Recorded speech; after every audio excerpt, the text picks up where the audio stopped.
has been a week of intensified security operation in Baringo, Elgeyo Marakwet, West Pokot and Laikipia counties following an announcement by President Uhuru Kenyatta that saw the deployment of the Kenya Defence Forces to beef up security in the regions torn apart by runaway insecurity. Despite the efforts to bolster security in the volatile regions, tension remains high in the said areas, a case in point being along the Isiolo-Samburu border, where intercommunal clashes reportedly left 10 people dead last Sunday.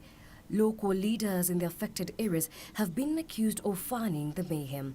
But in actual sense, the government is now sounding a stern warning to leaders found culpable of inciting locals to violence. We have noted with concern a propensity from a section of politicians and civil societies operating in those areas to continue with utterances that deliberately misinterpret the concept of fundamental rights and freedoms guaranteed in our Constitution to imply that some communities are free to pursue their own needs regardless of the rights of others and the law in this country.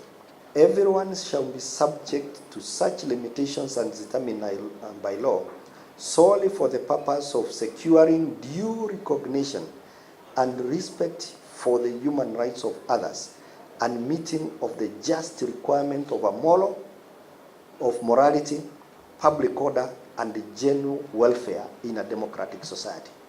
Government spokesperson Eric Kiraithe is further calling on pastoral communities to rethink management of their livestock to minimize cases of conflict. The practice of animals following pasture is dying very fast because the land is not expanding and we have increasing. You know the numbers we were in 1970 and where we are today.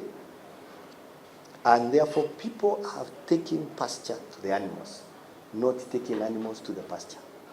And I think with the success of devolution and the efforts we have seen in very many county governments, this should come to fruition without unnecessary conflict. These even as he lauded the troops deployed across the affected areas for a splendid job done. As part of their assignment, the military officers have also embarked on a disarmament exercise with locals holding illegal firearms told to surrender them.